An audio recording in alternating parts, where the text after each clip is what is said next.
Okay, so let's, I don't know, let me look. I can't, wait, let me get on. Yeah, there are like 4 Let me get Mary on Jacks gallery on here, view. frankly, and There are about 7. all of them should be removed, and then she can come back on. Okay. I think that's the best policy there. Oh, I should leave. Okay. Yeah. Okay. I'll take care of that. My apologies. Yeah. Mary, you can stay. Kelly's taking care of it. Yeah. Okay, I'm going to spotlight everyone now, who are the All right. candidates Well, my that I can apologies. see. So That's okay. We're getting on it. Tracy Park. Let's get Tracy on. So exciting to learn how to do all this. Now, who am I? Well, oh, Aaron. Aaron will be here. He has another thing going on. He's really apologetic. He will be here though at 1:30. Aaron Darling. And so I think what we will do is 1:30. So that's 12:30. like I'm so sorry. 12:30. So Okay. sorry. That was So we my- have 4 here now. And Yes, but we wait, have let me 1 later. spotlight you, Dave. Just one sec. All right. I have 3, and I don't know where I the have- 4th is. No, Kelly. we've got it right Kelly, here. we've got it. We've Oh, got there it. you Laura. go. Yeah. Okay. Thank you. Kelly, the girl is handling it. The girl is taking over. Okay. Anyway, so we've got 4 candidates. When Aaron comes, we will stop as soon with that question and let him have his 2 minutes intro, and then we'll continue. Yeah. So 2 That minutes. sounds good. Okay. 2 and 2, unless Dave indicates differently for your answers. He might do one that's faster or shorter, whatever. Ingrid is your timekeeper. Ingrid, wait, raise your hand up there. Ingrid will be saying 1. She'll just say 1:30. Thank you. 1 minute, 30 seconds. Thank you. Bye-bye. Right. Are we doing 1:30 for the answers? 1 minute, 30 1 seconds minute. for the answers? No, we're doing 2 minutes. So you Oh, let we are. For include the them at 1 answers. minute. Okay. Okay. All right. Yeah. Take it away. So- Got it. Okay. Well, thank you to everyone for being here. We're gonna pass that rough patch and move on. So we have 4 candidates here, and I'm just going to go in the order that they are on my screen for opening statements. So I'm going to start with Allison Holdorf-Polhill, and you can give 2-minute opening statement right now. Thank you. Great. Good afternoon, and thank you all for the work that you do with the West LA Dem Club. I'm wearing blue today. Like you, I stand with Ukraine. Our local Dem Clubs play a vital role in democracy and organizing and advocating the issues that we all care about as Democrats. And frankly, these organizations kept us going during this last administration. I'm a lifelong Dem. I've been an active member of my community for many years, serving on all of the school boards, booster clubs, governing councils, my local neighborhood council, and currently serving on the board of the Pali Dem Club. I volunteered with a number of candidate campaigns, including Obama's first campaign in 2007. I gave my heart and my soul and phone banked for months. I trained people. And it was one of those most memorable moments in my life when he won, when we had so much hope. And right now, I'm not sure anyone really likes what's happening in our city. Not you, not me, not our families, and certainly not the unhoused. I can't imagine how these folks are living on the street. 5 people are dying a day, and it's inhumane. I know we are better than this. I'm energized by tough problems, and our city has plenty of them. And at the end of my term, you will see substantial progress addressing the homelessness crisis, mental health, public safety, fire preparedness for our hillside communities, the environment, and above all, you're going to have an uber responsive council member. I began my career as an attorney when I successfully represented 3 Native American tribes taking on the nuclear industry for proposed nuclear waste dump for the entire Southwest of the United States, and ultimately prevailed. I would be honored to have your endorsement. Thank you. Thank you. Thank you. I'm going to move next to Mike Newhouse, and 2 minutes. Thanks, David. I appreciate it. And thank you, Cara and the West LA Democratic Club for having us. It's nice to see so many friendly faces on the screen that I've worked with in local community politics over the last 20 years. So it's great to see you all, and it's great to see the candidates. I won't get into being a lawyer here because we're lousy with lawyers on this debate here. I think I'm just 1 of 4. But I will say this, I am a small business owner. I own my law firm, small 8 attorney firm, 10 employees. on the west side of Los Angeles, representing members of our community, small businesses and individuals over the last 22 years. I've lived in Venice for 26 years, came here right after college at USC. And I've been married to my wife, Ruthie, whom a lot of you know, and is for sure the better half of me, as you all know. And our two wonderful sons, Holden and Dylan, who are 14 and 11, and have done their schooling here at Coeur d'Alene Elementary and Mark Twain Middle School. And I've had the pleasure of knowing Allison for a lot of years in relation to her great work that she's done there as well. I'll tell you, the reason why I'm running for this office is right now, I think what we need is a strong, moderate voice that can bring coalitions of diverse people together right now. We've got to turn down the volume of what's going on here in Los Angeles. Wait, stop, Mike. Mike, you're muted. I'm fine on my end. Oh, it came back. You came back. Yeah, I did. It might have been somebody else inadvertently because my mute was fine the whole time, but I'll, where did I cut out? What was the last thing I said? The reason I'm running 45 is minutes. The reason I'm running is for the salary. No, I'm just kidding. Okay. The reason why I'm running is because, you know, right now at this time, citywide, statewide, nationally, we need a coalition builder. We need a moderate voice who's going to bring people together and put fixing our problems outside of ideology.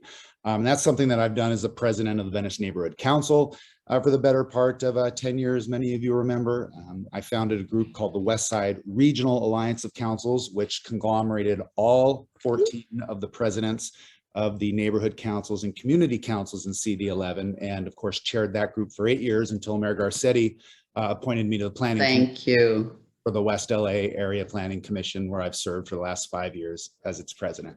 Thank you. Thank you. Thanks. Next up is Greg Goode. All right, thanks, David. Thank you, West LA Dems. Thank all of you. It's great to see all these incredibly engaged faces and friends. It's great to see my fellow candidates. Thanks to everybody. I'm excited to be here. I'm Greg Goode. I'm fired up to run for Council District 11. I've lived in this district for almost 30 years, and I come to you, coming off of a career in service. I started as a teacher, a kindergarten and first grade teacher in the Inglewood Unified School District. I was the executive director of a nationally recognized education nonprofit.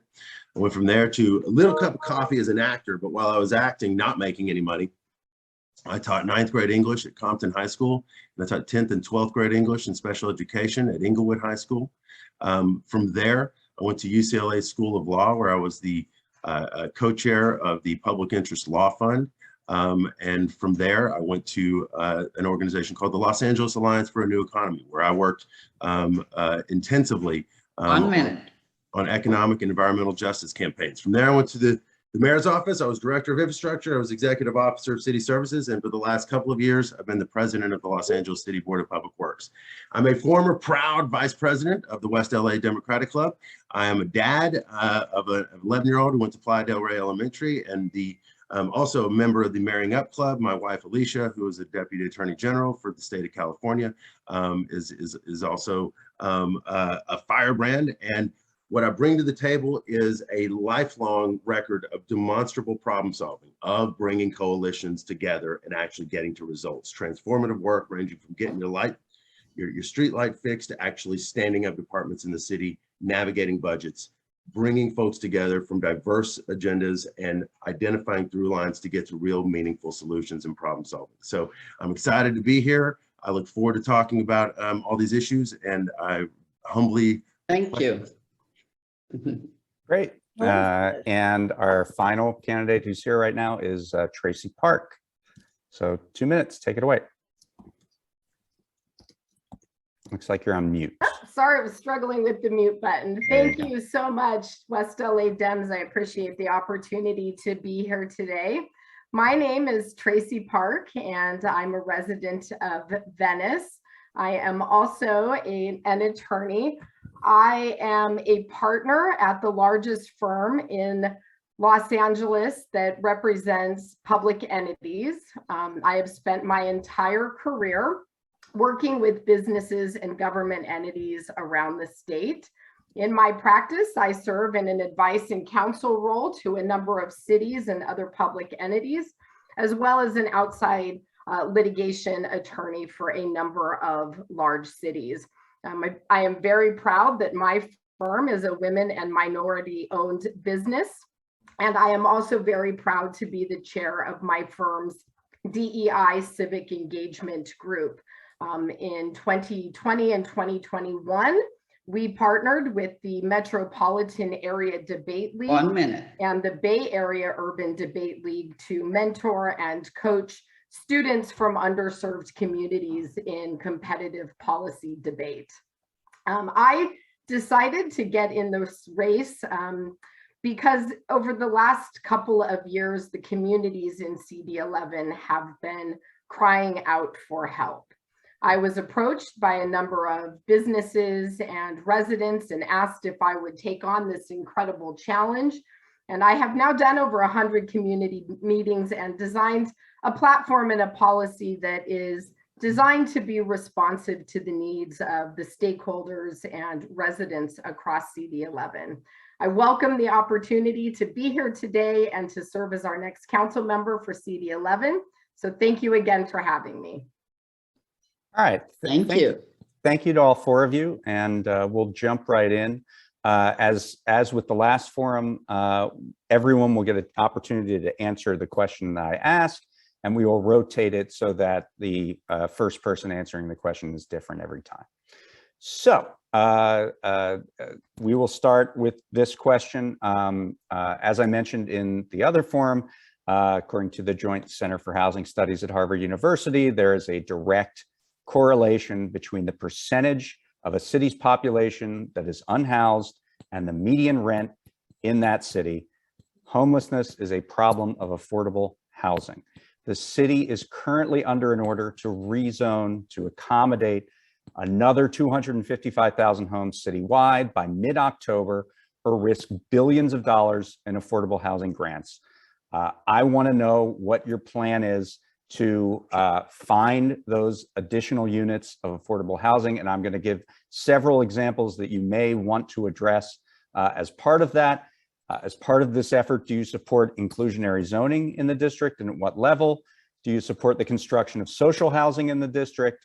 Would you ban any new development in Los Angeles and the district that builds a property with fewer units on the lot than what it is replacing? Do you support a vacancy tax? Would you bar private equity investors from purchasing homes in the city and therefore driving up prices? You can address any, all, or none of those in your answer, but the answer that I'm looking for is how we reduce median rent in the city of Los Angeles and in this district. So I'm going to start with Allison Holdorf-Polhill. Thank you. Excellent question. We absolutely need to expedite building housing. That's part of my 6-point plan, which in a minute and a half, I won't have enough time to get to, but you can always check it out on Allison for LA. You have 2 minutes. Yeah, you'll have 2 minutes. 2 minutes, Go ahead. Allison. Great. Thank you. I appreciate that. I'll take every minute I can get. Yep. LA needs almost 500,000 housing units. You referred to 255, which is great, that 1,000 that we're going to do. We have to create an advisory board with city planners and stakeholders. Through Measure Triple H, we've only built about 500 units. There's 7,500 in the pipeline. That is absolutely not enough. My understanding in interviewing 25 to 30 developers is it takes 3 years to get the permit to go through. We need to suspend some of the zoning. We need to streamline what's happening with building and safety and some of the other entities that are delaying these projects. The good news is that there's a lot of low-hanging fruit to act upon. We 1 can minute. put affordable housing into our local community plans with community input. We can improve the substantial delays. We can pay invoices in a timely manner. That's something we're not doing now, which is just insane. And by the way, I worked for LA Unified's vice president as his chief advisor and district director. LA Unified has 10,000 properties, and we've built 3 affordable housing projects to try to house some of our employees. And some of that was successful. We wanted to expedite that. We've been having a lot of communication with the county and the city about this. So there's a way to do this. There's also a concept called Livable Communities Initiative that I can send you the link on. That's a very hopeful and promising project that could get us 500,000 units in short order. Great, thank you. I'm going to move to Mike Newhouse. Thank you, Allison. Thank you, David. Appreciate it. I've been very vocal about this and have a very specific plan for how we can do this.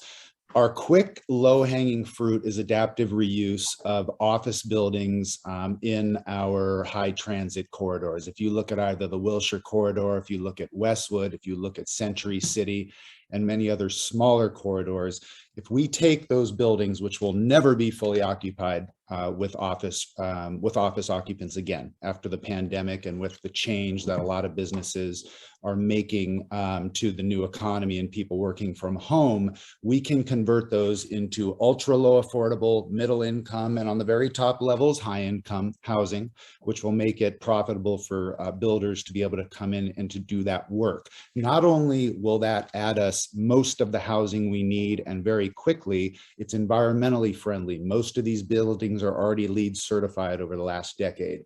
Most of these buildings have all of the infrastructure we would ever need to have that living. And on top of it, we're creating de facto transit oriented corridors because on the ground level, you have Target, you have a grocery store, you have a restaurant, you have a bar, everything you need is there. So I don't need to get in a car to go run my errands and live my life. And on top of it, these buildings are zoned so that the parking is almost 5-to-1 for a work environment.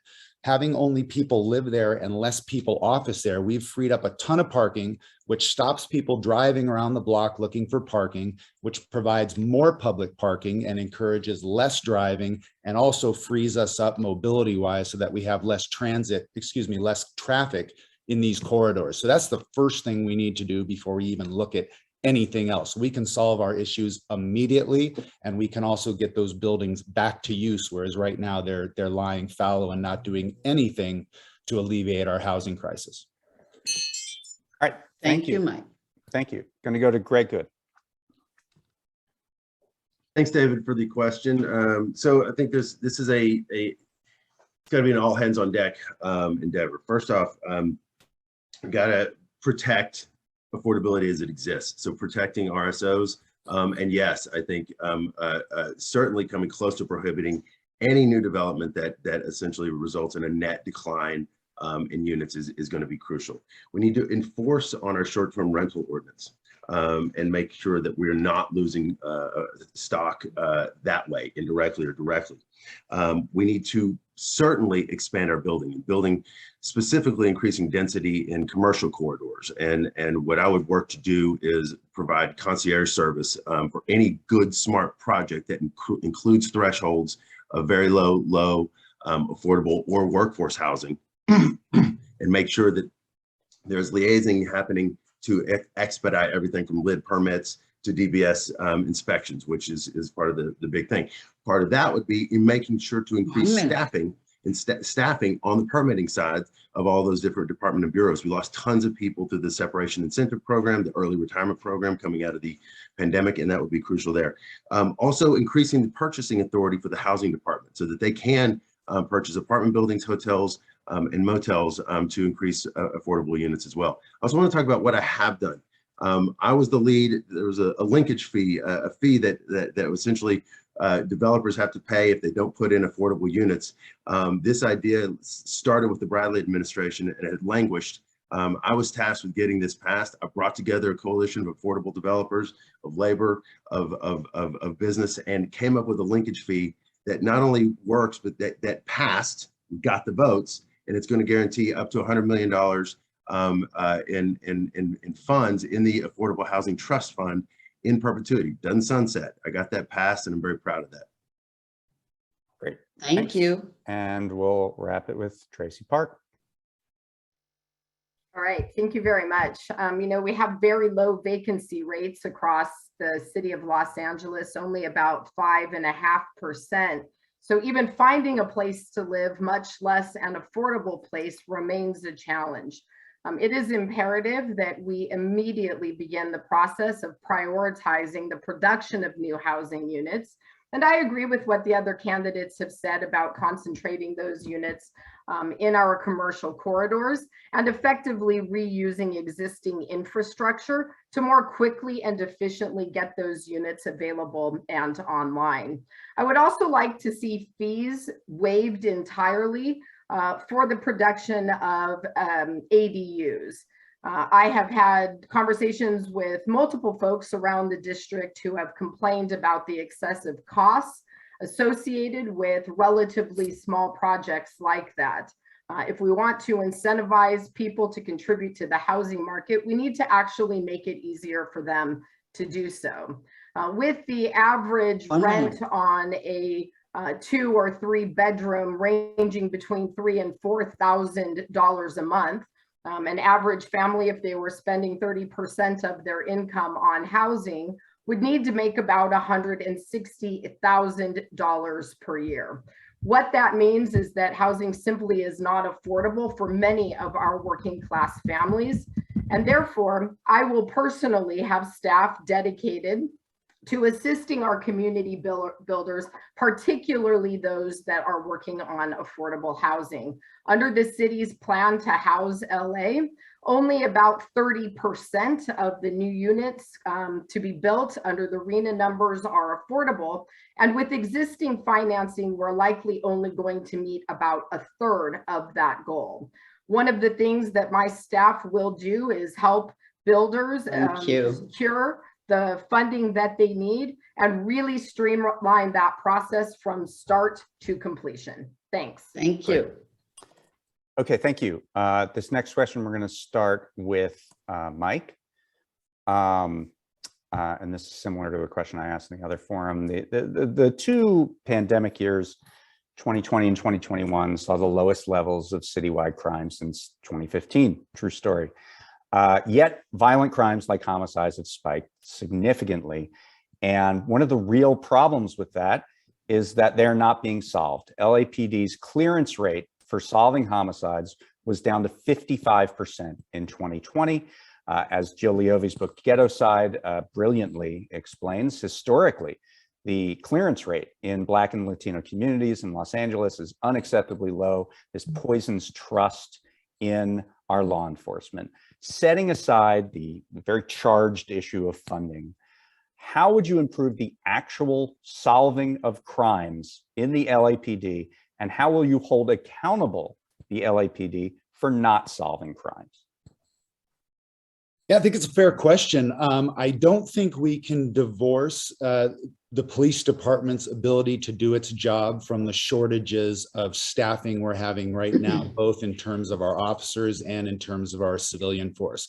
I had the opportunity to sit down with Chief Moore for about 45 minutes in his office last week, and it was extremely illuminating. And what he explained to me was that we can obviously add 750 officers to the roles if we full every academy, 60 people, 13 classes a year. But because of attrition, because we're losing half of that amount, it'd take 4 or 5 years to even get up to our 11,000 authorization of officers. So I do strongly believe, and I've made it very clear, and I say it again, that I do think we need to get ourselves back up to 11,000 officers, or get ourselves to 11,000 officers as soon as we can. Just simply having that labor, that staff in the police department is going to help us so that detectives are not spread so thin that it's extremely difficult to go ahead and solve a case. I know as an attorney, if I'm working on 17 cases at one time, I am naturally less effective than I am if I'm working on 10 cases. And I think it's the same concept there. We also need to increase civilian hires in the police department so that we can get our cops off of desks and back out into the community and back into doing detective work and back into doing the SLO work. We need to increase our SLOs, I think. And that's an extremely important part of this. So that's what I would do. I would make sure we get our staffing back to where we are. But again, it has to happen in a deliberate manner because we have to be properly training officers. We have to properly get them through the academy. We have to properly vet them through human resources to make sure that we're getting the highest quality of applicants and that we're training them properly so we don't see some of the tragic things happen that we've seen happen in other places in the country and in fact happen here sometimes in Los Angeles. Last thing I would say, I'm happy to have the endorsement of the Santa Monica Police Officers Association, who I think shares my view on that. I know some of the candidates in the race have similar endorsements, but I do appreciate that. Thank you. All right, thanks. Thank you. Greg Goode. Thanks, David. You know, it is very true that that failure to close cases really does deteriorate trust, particularly in communities most severely impacted by crime. And so I think that it has to be fully communicated as a priority to close these cases out. I think chief among those avenues would be ensuring that fewer sworn officers are actually at desk jobs in the building. This is a chronic issue. We need more civilians handling those roles so that folks can actually be out in the field closing cases.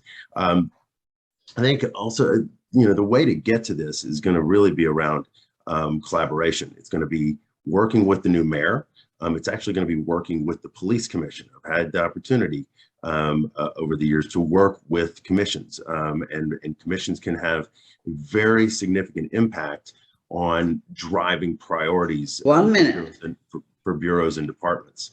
I've worked with the police commission in the past, and I would do so as a council member along with the mayor's office, whoever the new mayor is, to establish this as a priority and ensure that it is. I think that is going to be, as much as anything, the key. And so I would continue working towards that end. And then also working, you know, specifically with our local folks, Pacific Division, West LA Division. They are stretched, and I have a good working relationship with them from over the years, and would look forward to working with them on prioritizing open cases in this district for sure. All right, great. Thank you, Greg. Tracy Park. Hi. So it's very difficult to solve cases, violent crime or non-violent crime, without adequate staffing to do the work. Unfortunately, because in the reduction of resources and staffing at LAPD, we saw significant cuts to resources such as robbery, homicide. But perhaps most importantly, and in direct response to your question, we saw serious reductions to LAPD's community policing programs. The community policing programs involve officers being present in communities, particularly those where there are higher rates of crime, establishing relationships and goodwill with those living in the communities. That trust that is fostered through those collaborative relationships is actually one of the best tools that our police officers have to adequately investigate and to resolve and hopefully clear cases. It's also important to note that because of reduction in staffing and funding to the LAPD, we saw diminished resources for many of the very important functions that they provide.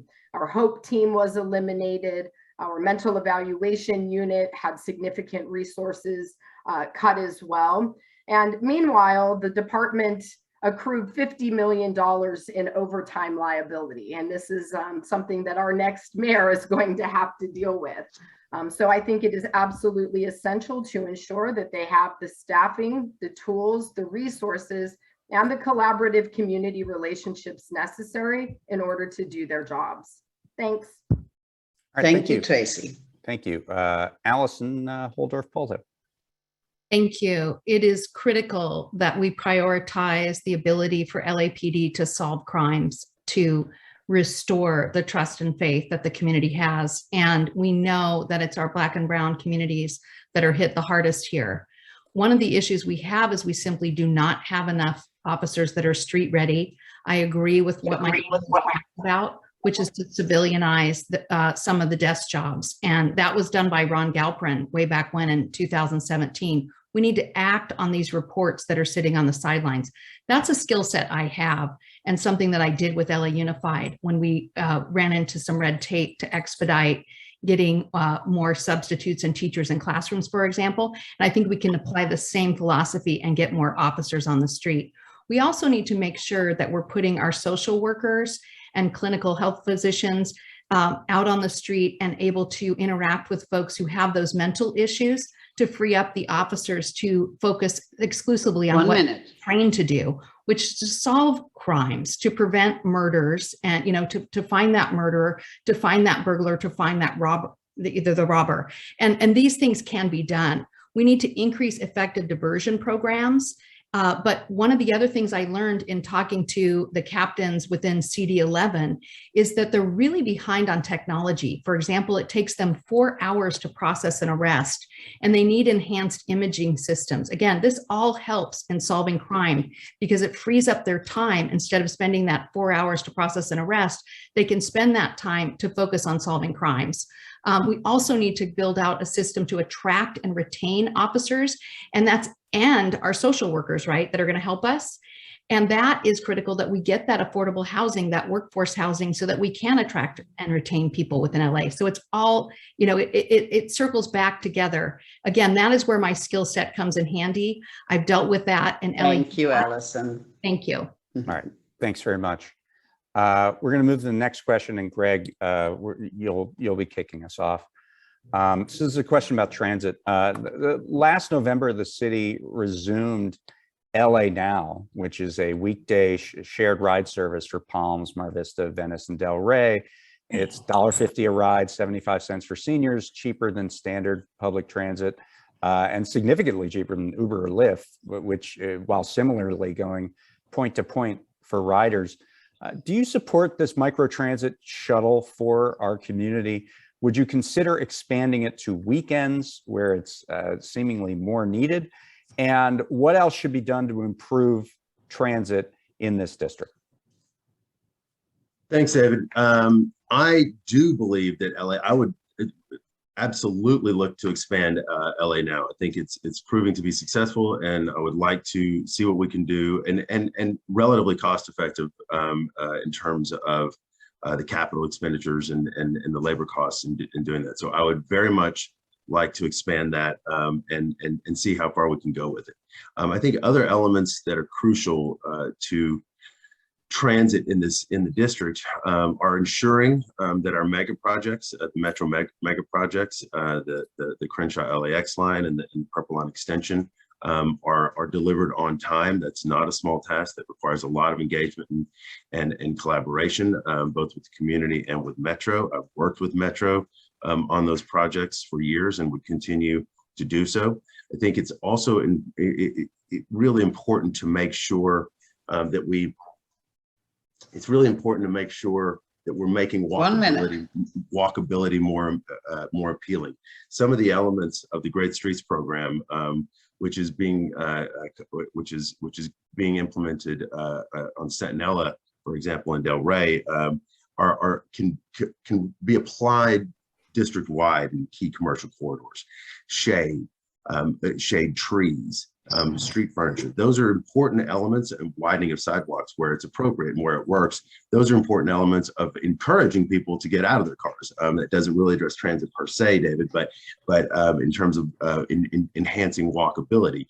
And then also some of the key street elements that can help accelerate or help circulation. That's left turn signals. That's bump outs that can help make it shorter walks to cross intersections. These are things that I would explore as well. And by the way, in terms of mass transit, I met my wife and I got engaged on. Thank you. All right. Okay. And walking is fine to address mobility as transit. So Aaron Darling is actually here now. He was under a different name, and I think that confused us, but he is under the name Tim Fan, Cara. So if you want to put him in into the mix here, I'm going to go to you next for this question. Did you hear the question, Aaron? I did. Yes. Okay, good. So why don't you go ahead? Okay, go ahead. So first of all, I did want to respond briefly to the public safety issue about the importance of mental health response units. That's a huge reason why people call 911, and to free up officers to fight crime. We can't have, say, 4 officers standing around a person experiencing mental health crisis. Someone who has trauma-informed, trained clinician with a background in social work or psychology should be on a citywide basis. Those teams should be sent out, not just LAPD officers whose time, quite frankly, should be spent fighting crime. To address the issue of transportation, we need to create the infrastructure that encourages people to get out of their cars. That's increasing transit speed so that people think, oh, I could take a bus to actually get to a place I need to be. And it includes bus lanes. It also means intra-West Side travel. That's like shuttles that people can get into, to do their chores and their tasks, not just getting to downtown Los Angeles. I want to point out that there's really a gendered aspect to mass transit, where the majority of the people who use transit are women. 1 minute. And then the other thing, when we talk about infrastructure for mass transit, it's about making it possible for people to live closer to where they work. And so people who work on the West Side need to be afforded to live on the West Side, and that's creating transportation-oriented development. So building density in places where we can have density, and that is near metro stops, near bus stops, so that when people are not driving an hour to work, that they're within the West Side, because affordability is a component of getting the roads less burdened with traffic. I also think when we're talking about getting people into cars, getting people off of cars, it needs to be safe. And that means, more lighting, more accessibility for disability issues, making women safe, to feeling safe to take bus and transit at night after the sun goes down. And thinking really, quite frankly, about the legacy of Los Angeles. Thank you. And creating a different place. Thank you, Aaron. Great. Thanks, Aaron. And once we get through the rest of this question, I'll come back to you for your opening statement, okay? Moving on to Tracy Park for this question. Sure. I do support the LA Now shared ride service. I've spoken to many people who use it, in particular senior citizens who actually rely on it as their primary means of transportation. I would like to see the program expanded, and yes, I think it would make sense to have that available on weekends. Now, if we are going to more generally improve transit and moving people into utilizing public transit to get them out of their cars, there are a few really important things to keep in mind. First and foremost, it needs to be safe, particularly for women or those traveling with children. And we have unfortunately seen a significant uptick in safety-related issues on public transit. I have spoken to individuals at Metro and other places and heard firsthand about not only issues with passengers and the lingering effect on ridership that the unsafe conditions have created, but the impacts on our public employees and transportation operators as well. It's also important that transportation be efficient and that it actually connect with the places that people need to go. I'd like to see express bus lanes between the West Side and the Valley, as well as the West Side and downtown Los Angeles. Thanks. Thank you. Okay, great. Allison? Sure. I'm 100% supportive of LA Now. And in fact, my campaign manager and I were just checking out that site because it links through her neighborhood. And the one thing I would say is I think they could improve the website to make it a bit more user-friendly and maybe do a bit more with community relations to make sure that everybody understands the benefit. Certainly it helps the elderly. It also helps kids in their teens be able to get to school on time. I think it's very similar to the Dash that we have in downtown. It's excellent. One of the things that's part of my plan to address homelessness and the workforce housing and affordable housing is, again, building along those corridors. And the Livable Communities Initiative is exactly that. And the goal there is to decrease our carbon footprint and decrease congestion. And I've met with a lot of 25 to 35-year-olds. That's your first year fireman, your first year teacher, maybe your first year attorney.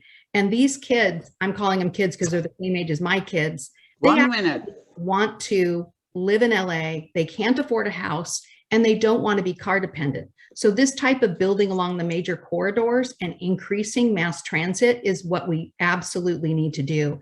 It's also connected to education. So one of my buckets when I worked with LA Unified was transportation. And I found time and time again that we could do a much better job connecting with the city and the bus routes in our schools, because we have 1,400 schools, great options, but people are literally driving all around our city. And to decrease congestion, we made a lot of deals with the city, with buses, so that we could make sure that we could decrease congestion. And I'm committed to do that again as your city council member. Thank you. Thank you. Great. And Mike, to wrap up this question.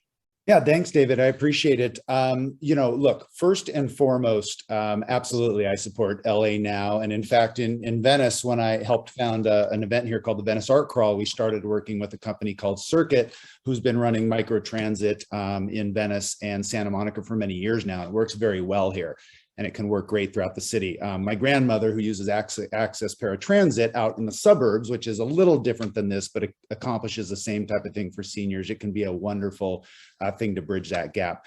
Number two is, look, I was a kid when Tom Bradley started the subway here in Los Angeles, and it's high time we finish it. It's going to be expensive. It's going to take time, but we need to link up what we already have. We have a pretty good system if we'd ever link it, if we'd ever get the green line all the way to LAX. We need to redouble our efforts to make that happen, and make that happen quickly, especially as the subway runs into the west side of Los Angeles here in the district we all are aspiring to represent. Number three, to rehash, creating these de facto transit-oriented corridors, as I'm talking about, by adaptive reuse of our office buildings and commercial buildings, is going to take cars off the road and create livable, walkable, workable communities, which will alleviate half of our issues as well. And I think finally, what we have to look at is simply, what are we doing to make sure that we are increasing the use of bikes, scooters, walking, because a lot of our communities are not livable, and the way walkable, and the way we fix that is we need to infill businesses into corridors like Lincoln or parts of Wilshire or Sepulveda or Olympic. And what I would do as a council person is let folks know that Los Angeles is open for business. If you want to open a small business, if you want to open a storefront, we're going to do everything we can to incentivize you to do that, because doing that is a scary thing. Doing that is a risk, and we don't do enough in Los Angeles to encourage that sort of innovation in business. Thank you. Okay, thanks. You. Thanks. Sorry, I think I was timing myself there. Oh, no problem. Wonder what the bells were. Yeah, right. At this time, since he didn't get a chance to make an opening statement, I'm going to go to Aaron Darling. You have 2 minutes for an opening statement right now, Aaron, so take it away. Thank you. My name is Aaron Darling. I was born and raised in Venice. My mother taught at Santa Monica College and then at UCLA. My dad was a documentary filmmaker. I grew up in Venice. That was, a very vibrant place. And early on, I learned the value of community, that the richest thing you could have in life is a strong sense of community. But I also learned early on that my life was easier than others. When I was a senior in high school, I was set to go to UC Berkeley, and friends I had grown up with were already in prison. And that sense of unfairness vested in me with a sense of purpose. So I went to Berkeley School of Law. I graduated in 2008, and at the height of the recession, I moved back down to Los Angeles, and I began representing low-income tenants facing eviction. And those are oftentimes folks who are living in places that were being foreclosed on, that the banks wanted to clear it out so that they could flip again. And so I have experience keeping people in their homes. And, fast forward 12, 14 years later, the biggest issue facing this district is mass homelessness. 1 minute. And we have to remind ourselves, we are in the wealthiest district in Los Angeles, and we live in a place characterized by mass homelessness. This is a systems-wide failure, and we have to address this. And we do it by rehousing the homeless. And as someone who has a background in keeping people in their homes, I understand that the first thing to do to address the homelessness crisis is to strengthen tenant protections, to keep people in their homes, also do a right to counsel so that people who are facing eviction have a chance to actually win. But we also need to, I'm also running to address the local manifestations of climate change.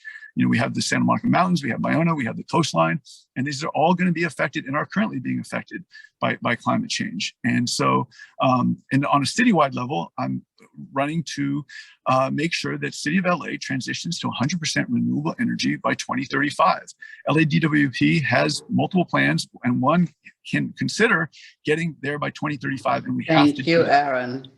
Thank you. All right, great. Well, you set me up well for the next questions, which I'm going to go right to you for the beginning. The City Council in January voted to ban new urban oil and gas drilling and work to decommission existing wells in the city. Of course, there's a significant threat given the ban that wells will be orphaned by the drilling companies, leaking poisonous gases like methane into the atmosphere indefinitely. So we'll start with the specific, move to the general. What is your plan to prevent orphaned wells, number one? And number two, how will you mentioned getting to renewables, all renewables by 2035. How will you support that? What investments would you support making? And what do you believe is the plan that DWP should take on for that? Thank you. Yes, wells need to be, we need to stop drilling, but we also need to cap them. There's an environmental justice component, and we cannot let wells just, you know, they have to be capped. But there also needs to, we need to point out that SoCal Gas is also has a storage facility near Bayona and near Playa Vista, and it's a danger, and we need to avoid another Aliso Canyon. And so, yeah, it's not just saying, oh, hey, we were going to eventually phase it out, but actually having a firm timeline to make this happen immediately and to do it in a way that's responsive to the communities that live nearby. Now, in terms of getting to 2035, you know, LADWP has outlined multiple paths to get there, but some of them are better than others. You know, we cannot privilege, for instance, hydrogen that might be great for carbon, but it increases SOx emissions, and that will negatively affect the local communities. And so ultimately, when the question of how is, we have to remind ourselves, LADWP is a city utility. Oftentimes it acts too independent. 1 minute. And so I think it's for the city council to really assert its power over LADWP and assert the will of the people, which is getting to renewable. There's a tremendous economic benefit to doing this. There's a local manifestation of a Green New Deal that can really give people jobs who are transitioning out of oil and gas into solar, into union jobs that, quite frankly, we need to do this sustainably. Lord knows that the younger generation knows we have to do this, and I think the West Side should lead the way. Okay, great. Thank you, Aaron. Next, we'll go to Tracy Park on this question on climate. And Sure, thanks. It's a great question, David. With respect to the City Council's decision to ban oil and gas drilling, which I applaud. I hear your concerns loud and clear about the leaching of methane and other gases into the environment. Not only do those wells need to be capped, but the utilities should be held accountable and responsible for clearing out their dirty infrastructure. With respect to the push to get to renewables by 2035, it is absolutely imperative that we continue to incentivize that transition, both in our commercial and residential existing infrastructure and new builds. I also think that for economic reasons, it is absolutely essential that we continue to keep things like rebates and other incentives in place for those transitions. And I would also like to see a plan to subsidize residential solar, particularly in our underserved economic communities. Thanks. Great. Thank you. Allison, you can go next. Thank you. Environmental issues are a top priority for me. As a first-year attorney, I took on the nuclear industry, and it was a matter of environmental justice for those 3 Native American Indian tribes. I'm 100% in favor of banning the oil and gas drilling. I know that SoCal Gas right now has plans underway to cap all of their wells in the Bayona wetlands. I actually toured there a couple weeks ago. The 2035 100% clean energy I'm all on board for. I've done a deep dive in that with the city. I'm happy that they're making headway to contract to get wind energy, and also they're pushing at warp speed solar. But I will say, without dates and deliverables and deadlines, we're not going to get there. And that's what I'll bring. That's what I did at LA Unified. We passed the 2040 100% clean energy, and I worked with the head of our sustainability division to make sure that we now have 50 schools that are piloting solar. 1 minute. Is on task to get there. Also, what we need to do is pay attention to the particulates in our air. That was an issue at LA Unified. And I, through my relationship with Coalition for Clean Air, I'm very honored to have the individual endorsement of Dr. Liu. We have 200 air quality monitoring systems throughout our schools that throughout the entire city of LA right now are 1.5 miles apart, so that you can know in real time what your air quality is. And it's an educative piece, but it's also an environmental justice piece that is critical for us to be able to educate. But one of the other things we have to do is make sure that we're going to put Angelenos to work in good union paying jobs in order to maintain the solar, so that the rub with phasing out what's going on with SoCal Gas doesn't harm their employees. And that's something that we need to get ahead of to make sure that we can have the community relations piece intact. That's something that I will be bringing forward. Thank you. Great. Thank you, Allison. Thank you. Mike? Yeah, thank you, David. It's the ban and the phasing out is a wonderful example of common sense policies that we need to have more of. You know, I like to look at a coalition of common sense that we're all trying to build here. The future is about renewable energy. The future is about limiting and eliminating our emissions, not about doubling down on older technologies.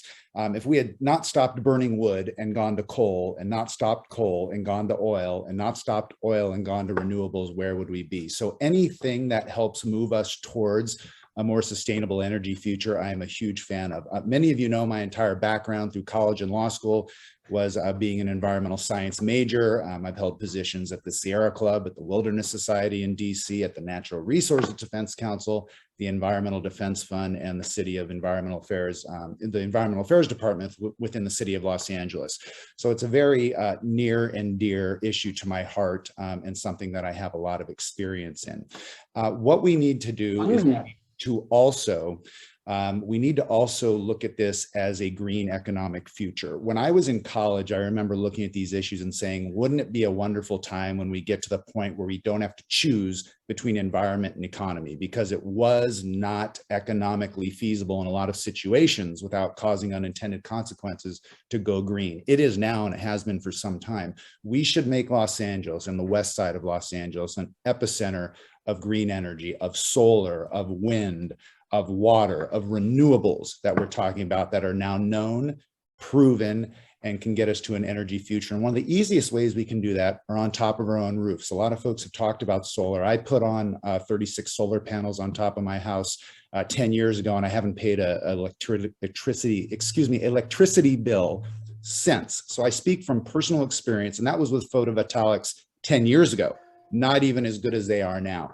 So I would encourage us to look at every possible way we can build our economy on green energy. Thanks a lot. Thank you. Excuse me, just 1 second, just to advise everyone that the ballots are going out. You'll have a half hour to vote. I suggest you wait maybe till 1:15 when we're shortly going to we're up. But they just are another for them. Okay. Just another question or two, but Greg, just to wrap up on this question Sorry. regarding the environment. Yeah, thanks, Dave.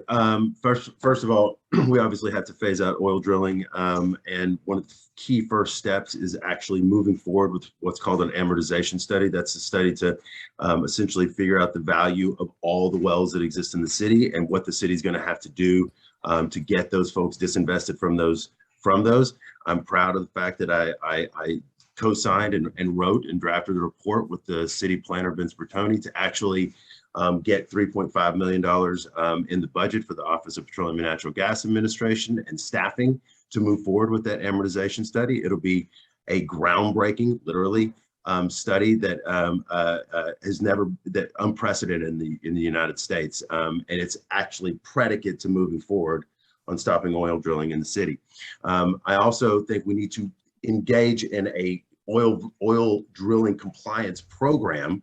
Right now, there's multiple jurisdictions, CalGEM in the state, SEAQMD, Fire, DBS. I also secured funding to develop a oil compliance review program where all of the work that those agencies do will come together in a clearinghouse in the city, and we'll know what they're doing and what they're not doing to help ensure that they're good actors, and that they're closing wells as opposed to orphaning them and leaving them there. 2035, we need to expand both community rooftop solar and large projects. And with all of that, I'm very proud to have served on the joint Just Transition Task Force with the city of county to figure out a long-term jobs program to make sure that workers are not negatively impacted by this. We can make transitions. Folks who are trained in pipes, i.e. gas transmission or oil transmission, also know pipes for water. We're about to, we passed Measure W. We're going to have $300 to $400 million every year coming to the city for water projects. Figure out a program to transition them into those kinds of jobs. And that's just one idea around it. That's the work that I'll do. Okay, thanks a lot. Thanks a lot. So we probably have another 15 minutes or so for questions. So I'm going to definitely do one more round, and then we'll see if I can get a second round in. But this next one, I'm going to start with Tracy Park. So Greg mentioned water, but California is in a persistent drought and reducing water allocations for many cities. And at the same time, water use is actually rising in the city of Los Angeles. It's great that we have a lot of money to fix the pipes, but we want to know where the water is going to come from. So what are you prepared to do on the council to help the city manage this drought? What policies do you support to ensure the reliable and continued availability of water? An excellent question, David, and a very complicated one. We have seen in the last decade and beyond a significant drain on our water resources here in California, and the upstream effects that has on our natural habitats and the animals that depend on them. As you know, agriculture accounts for about 80% of water consumption in the state of California. About 20% of our water is actually used in residences. As we are thinking about densification in our city and the need to put further strains on our existing water resources and infrastructure, I think it is absolutely imperative that we are looking at the most efficiency and the highest standards for efficiency. It's also really important that we are working collaboratively across the state with our water agencies and our water partners. 1 minute. So that water is being distributed equitably across our systems. There are opportunities to capture runoff, to heavily invest in gray water treatment. I would like to see the city of Los Angeles get to 100% recycled water at some point in the next decade. There are significant capital improvement and infrastructure projects related to those efforts, and I fully support them. Thanks. Terrific. Thank you. Allison, we'll hear from you next. Thank you. So we need to do everything because we are in a drought. We need to make sure we're capturing our stormwater. We need to make sure that folks can use gray water. We need to incentivize people to reduce their use. Zero-scape yards, we've done a pretty good job on that, but we can still do better. And we need to have an entire community engagement plan to make sure that everybody, and we're good at this because we're Dems and we can organize and get the word out. All of our Dem clubs can do this. I have total confidence. We need to make sure that everybody understands the dire situation that we're in. I have a lot of experience because at LA Unified Facilities was my bucket. Webster Middle School did an amazing drops program where they have a giant system to collect the stormwater through drops. Venice High just did a comp mod, same exact thing. Underneath the football field is a giant collection unit for stormwater. And we've done a cistern at Open Elementary in Westchester. One of the things that we have our eye on is making sure that we fix the San Fernando Valley groundwater. That has to be cleaned up.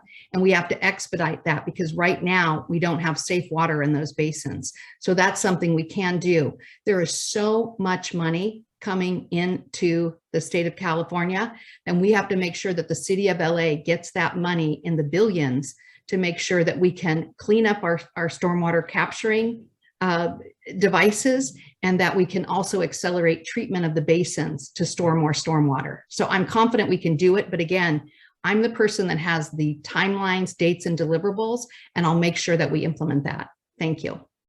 Great, Thank thanks. you. Mike Newhouse. Yeah, it's one of the number one issues facing us. And I think what we have to do, first of all, is simply admit that we have to reduce use. That's number one, both municipally and one-on-one in our private homes. The city should be incentivizing people to take out lawn and put in xeriscape landscaping in their front yard. We should be doing this religiously on any municipal or city-owned or government-owned properties. That's number one. We got to reduce our use. Number two, the city should be handing out recapture devices on a residential and commercial basis for free. That's an expense we should take on as a people. We should make it easy. It should be delivered to your home. It should be installed, and you should receive training in order to be able to capture as much water as possible in your own home. That's obviously very important as well. Number three, what we have to look at is simply, what are we doing in terms of prioritizing where water goes?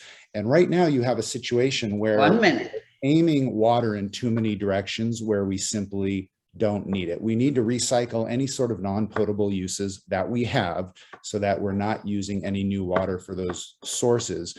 Number two, we have to think in terms of, why are we allocating water to uses that don't need it? We have certain uses, whether it's agricultural or whether it's bathing or whether it's drinking, which we're not going to be able to do a lot about, but we still continue to use more water than we need for recreational resources and for non-essential uses. And we're just simply going to have to tighten our belts a little bit on that. Anybody who says we can solve our problems and still use the water we're used to using it over the last 50 years, I don't think they're being honest. I think we're going to understand that we have to tighten our belt a little bit here. I've grown up in LA my whole life, and there have been periods like this, and this is certainly one of them. And we're going to have to all get in there together and do that. All right, great. Thank you. Thank you. Greg Goode. Yeah, Dave. So first off, we need to make sure that we're accelerating the Measure W projects and the distributive infrastructure projects that are on the table, and to spend that money quickly. That's things like capturing water at Penmar Golf Course and actually recycling it to actually irrigate that park. We need to incent more gray water capture, I think is very important. And then I think the biggest game changer for water, at least relative to this district, is Hyperion. Hyperion is scheduled to be a full wastewater recycling facility by 2035, after the spill of July 11th. And by the way, this was already one of the most important pieces of infrastructure in the Western United States, just as a wastewater reclamation site. We're doubling down to make it a full recycling facility. After July 11th, I convened when there was a spill in the ocean and Hyperion almost shut down. I convened a blue ribbon, or a task force comprised of folks ranging from Felicia Marcus, Shelley Luce, to Bruce Resnick of Waterkeeper, to Carol Parks, the emergency management director for the city. And we did a full peer review of the studies of the consultant investigations that were done on that facility, and came up with a very substantial report with short-term, intermediate, and long-term actions ranging from capital improvements that are substantial that need to be done, to staffing and organizational structure improvements that need to be done to make sure that not only that never happens again, but most importantly, or as importantly, that we are ready to rock and roll in 2035, because that will be a third of our water resilience when it is in full motion. So as the council member of jurisdiction, it is incumbent upon whoever's in that seat, and I will certainly do it, to be absolutely relentless in getting those steps enacted. And I look forward to doing that. I will work closely with council, as I've already started to in the past, on making sure those things get done. Thank you, Greg. Okay, and then finally, Aaron Darling.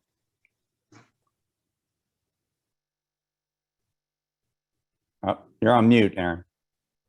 Thank you. First off, it's important to acknowledge that things are only going to get worse in terms of sourcing the water. So it's it's about reclamation, gray water, but also on a citywide level, but also on a personal level, getting people to, use reclaimed water. And then also tapping into groundwater that's quite frankly quite dirty. And so, there's a reclamation aspect of it. But I also really want to emphasize, because I think people have said a lot of good things here, and I don't think there's much disagreement on the civilizational challenge we face. But also I want to emphasize the public educational aspect, where people are using too much water, and it's a way of life of this kind of Acadian, bucolic, Los Angeles based on a single family home that is going to have to change, both for affordable housing and infill, but quite frankly of what things look like. And we can't have lawns. It's about our own personal use and quite frankly, a way of life changing. And so I think the city is in a position to reduce individual water use and the city's water use through public education. And then, as I said, groundwater and basically how we allocate the water has to be also keeping in mind where it goes with runoff.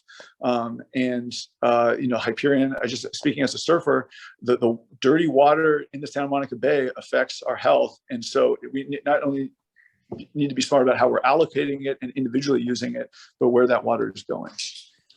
Thank you. Thank you, Aaron. Okay, thank you. Cara, do I have time for one more question, you think? You do. Okay.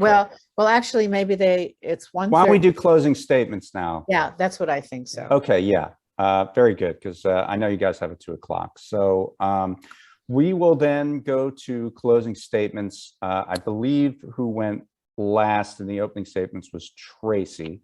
So we will start with you, and then I'll go sort of counterclockwise on my screen here. So it'll be Tracy, Aaron, Greg, Mike, and then Allison. So Tracy, take it away. Thanks, David. And I'll just be brief. I have spent the vast majority of my career working on some of the most challenging public sector and business related policy issues here in Southern California and beyond. I bring with me to this position the experience of having worked with many cities across California that have been far more effective than the city of Los Angeles in solving challenges. And I look forward to implementing those best practices when I am elected. I decided to take this challenge of running for the CD11 seat on at a time when it wasn't easy. People said, you're running against an incumbent, it's almost impossible to beat one. But I knew that our district needed change, and I was willing to step up and be the change that our district is asking for. I didn't wait for things to be easy. And this isn't a political opportunity for me. This is something that I was asked to do, and I felt compelled to hear the call and the cry of our community. So I stepped up to take on this incredible challenge. I will look forward to continuing to partner with your organization and with constituents around the district and really working together to build a brighter future here on the West Side. Thanks. Okay, thanks very much. Thank you. Thanks. I guess we're going to Aaron next. Thank you. Look, I am not a recall candidate. The recall failed. We need to remind ourselves that we are a progressive district. Almost half the voters in 2020 voted for either Bernie Sanders or Elizabeth Warren. There's obviously a lot of support for Biden, and we need to act as Democrats. And that means not running, attacking to the right on enforcement, saying that more police are the answer, that more enforcement and criminalization of homelessness is the answer. We live in the wealthiest district characterized by mass homelessness. We address this not by playing whack-a-mole with the problem, not by pushing people out from one park and going to another park, one street to another district, but by housing folks, by creating a pipeline of getting people off the streets into transitional housing and into permanent housing. And that means the West Side has to do its fair share. But we do that in a smart way that is future forward, that is inclusionary zoning, that's transit-oriented development, that allows people who live on the West Side to work on the West Side. I'm born and raised in Venice. I'm a civil rights lawyer. I started my career doing eviction defense. I know what it means to help people. And I know that at the end of the day, helping vulnerable people helps us all. And the fact is, we don't have a social safety net that's strong enough in this country, or a mental social safety net that's strong enough in the state. And the city of LA has been burdened because of this, and we have to fill it in. And that means creating systems that will impact us all. And so I'm just really excited to think about the way that transit interacts with zoning and with development of affordable housing, relates with addressing the homelessness crisis, because at the end of the day, the West Side can lead the way and be a model for the rest of the city. And it's about using best practices, using the resources like UCLA Planning Department, and not talking about fake solutions that are scapegoating. And quite frankly, they can be found on Nextdoor and not on UCLA policy or other best use practices. Thank you, Aaron. Thank you, To Greg Goode.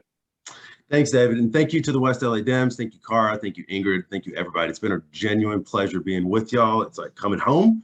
And I really look forward to continuing the work. Look, I have spent 30 years ranging from teaching 32 5-year-olds and their families, or teaching 32 5-year-olds how to read, to moving significant environmental, economic justice programs from the outside of City Hall and on the inside of City Hall. I have a demonstrable record of doing transformative work, of bringing folks together to achieve transformative outcomes.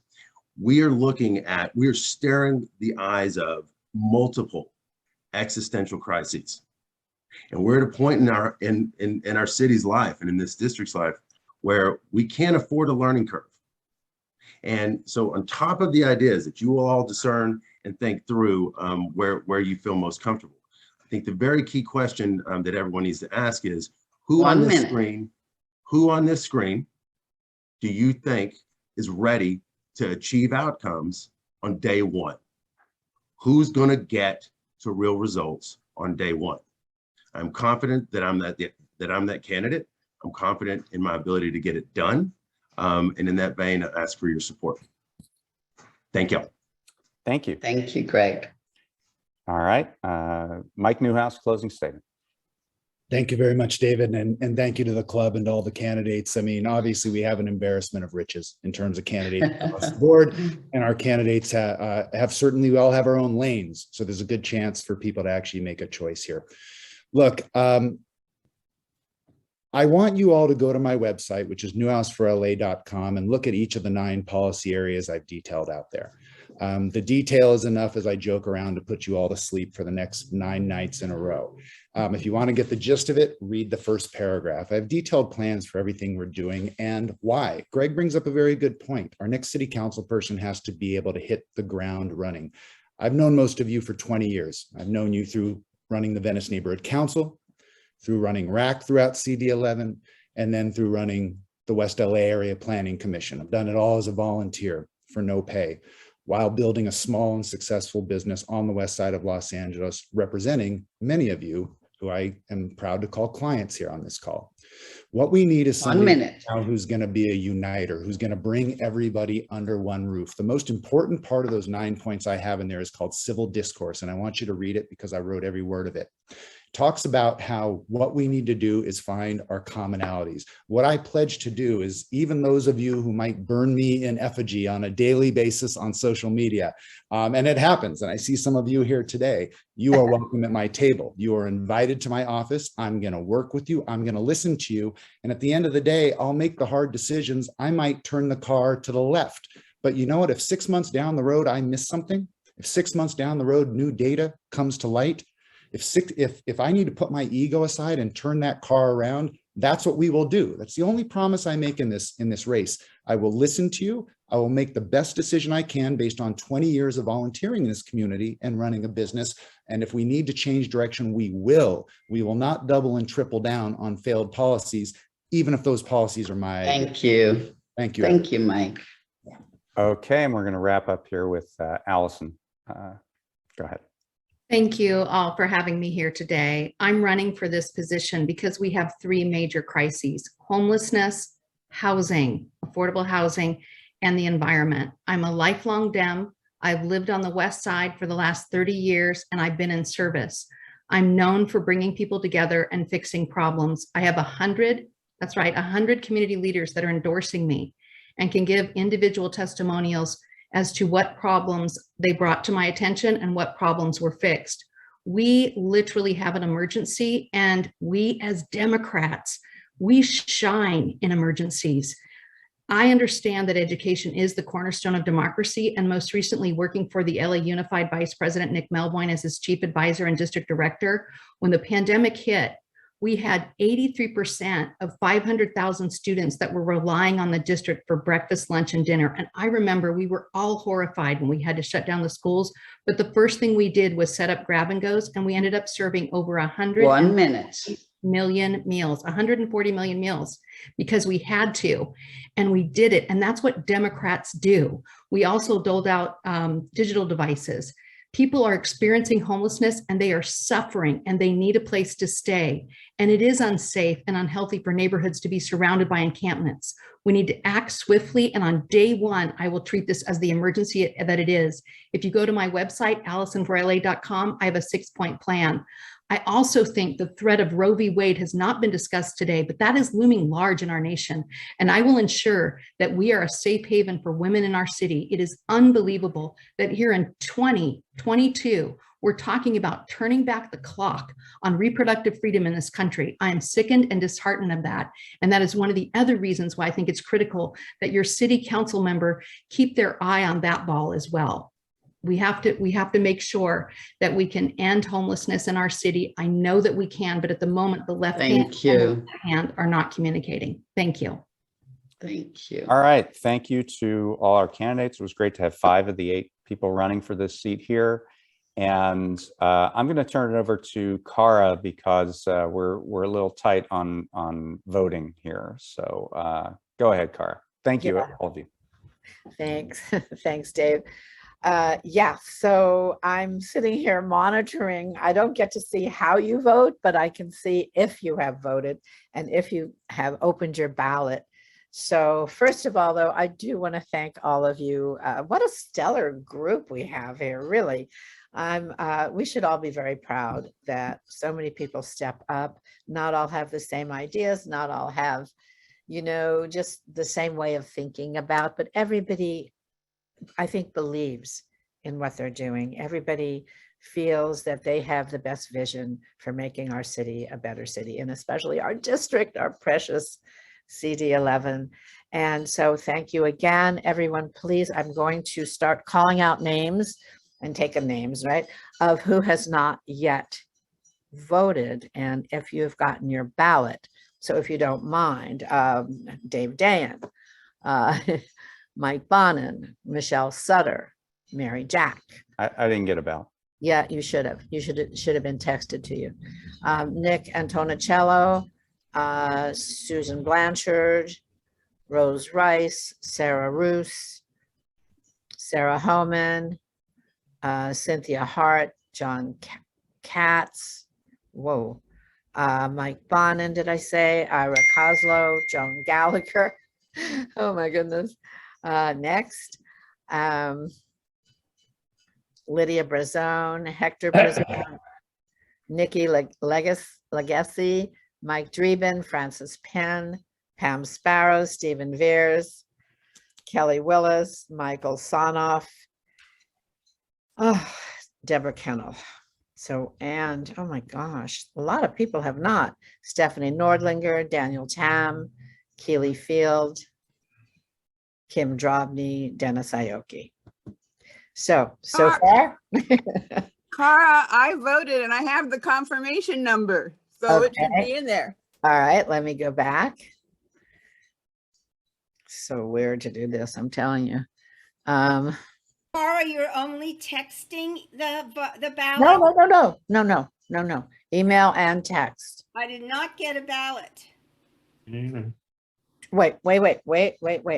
Hold on. Don't go away. Let me do something. Let me get this fixed. Wait, I'm so sorry. I don't know why things. Sarah, I did not get a ballot. Who are you talking? Who was that? Martha. Hi, it's Martha. Martha, you'd never renewed your dues since 2013. Oh, well, that would be why. Okay. That would be it, right? Okay, Julie. Hey, Cara, I voted and received a confirmation email, even though you just called my name. Who is this? John Katz. Okay, well, it might have been, I don't know. I'm glad you did. Yeah, Stephanie Nordlinger too. Okay, good. So wait, Julie, you did not get a ballot? Oh, Lordy, hold Diane on. Hart did not get a ballot. Who? Diane Hart. Diane Hart, you should have. D-I-A-N-E, Diane. Diane, I know who you are. I know, sweetie. A long time, I'm looking. Long time. Yeah, but it's getting, Diane undeliverable for some reason. All right, just a minute. Are you still no smoke org at earthlink.net? Yeah. All right, just a minute. Did you look? I looked in everywhere, but I'll look again. Okay, just a second. Okay. Maybe it's probably your phone that's wrong. No, you don't have a text number. I have an email. You have to email to the email. I did email to the email, but I did have a phone and the phone you have, it doesn't have text on it. okay, well, there you go. Okay. Yeah, I got my vote. I voted. What? I received my ballot and voted. Thank you. Okay. Okay. I gotta hurry here. Okay, Diane, look on your list now. You should have gotten it.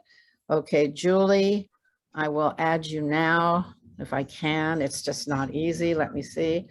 Okay, give me your email quick. Julie. What happened to Julie? Julie Goodman. Well. Julie Goodman, did you unmute? Are you there?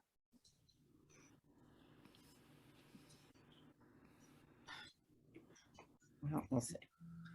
Sorry. I'm trying. I don't know what happened to Julie. Voting.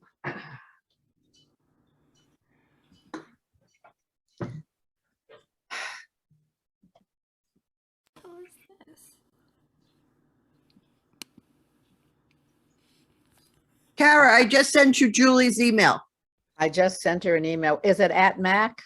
Yes. Okay, I sent it, but I don't know where she is. Well, she'll get the email.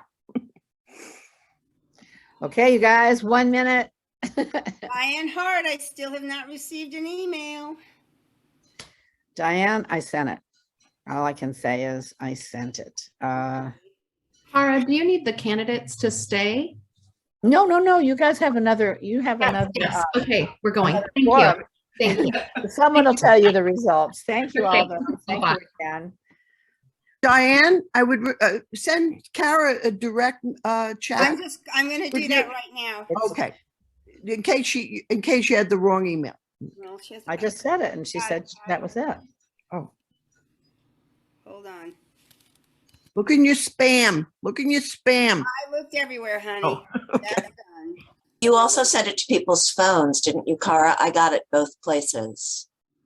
Yeah, Diane, I had no smoke org at earthlink.net. That is correct. You don't have it. Okay, I just sent you an email. Maybe you can email me back.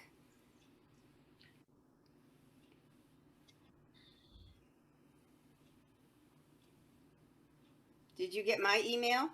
You know what? I can only do, one thing at a time here. I don't know. Wait, I mean, I got an email from the club to come to this. I know that. Of course you do.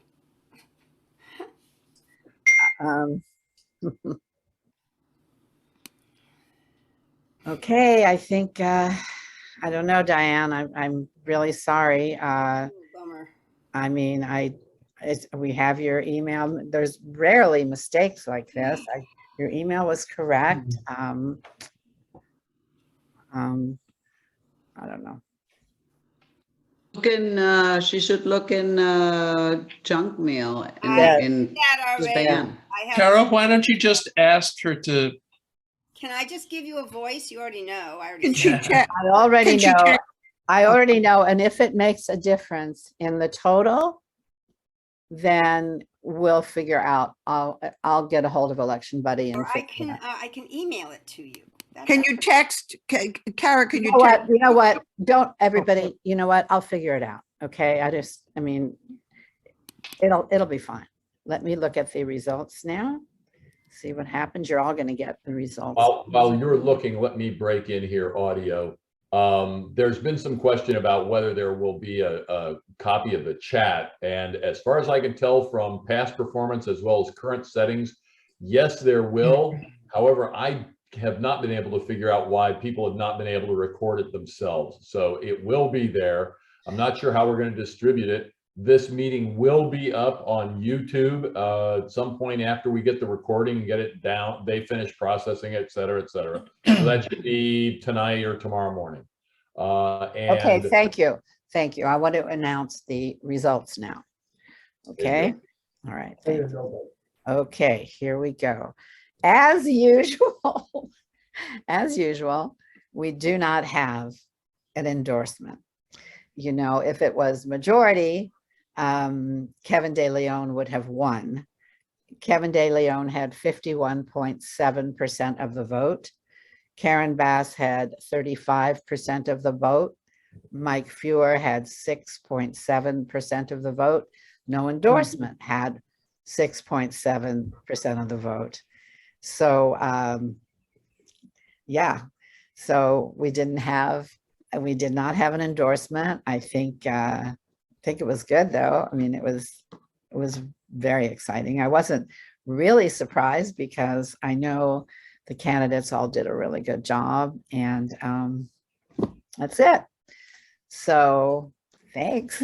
Thanks everyone. Does anybody have any questions on that? You all get the results. You'll see the numbers. We had actually, let me see.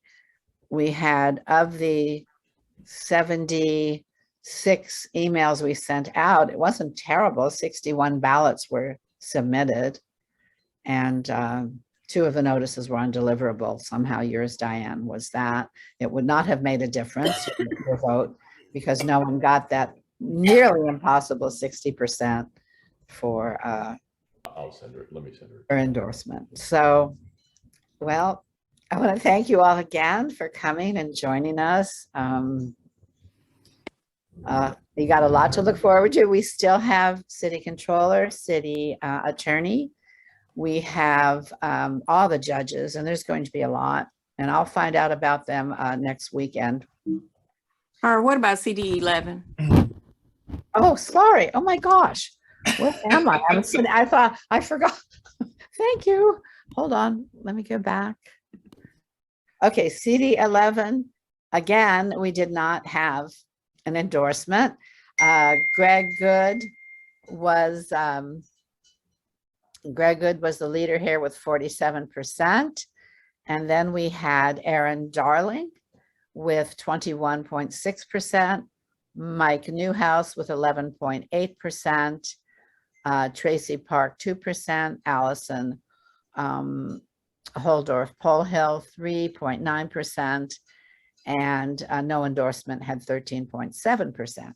7 votes for no endorsement. So I wonder if that's because they could not decide or their candidate wasn't represented there. I really don't know, but that's it. No endorsement either on LA City Council, although Greg Goode had the majority, and same thing, none for LA City Mayor, although Kevin DeLeon had the majority. So that's it. Any questions before we all go off on our afternoon? Anything? Well, bye. See you all next time. I'll try not to have it every week, but we do want to give you all the opportunity to hear from these amazing candidates. You know, I'm just thrilled with the caliber of candidates we have, and we'll be fine, whatever happens. Okay, bye all. Thank you. Thanks, Thank Kara. you, Kara. And everybody involved.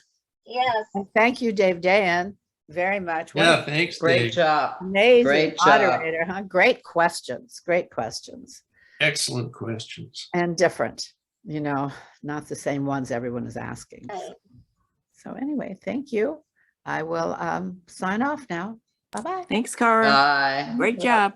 Bye-bye. Great job. Thanks.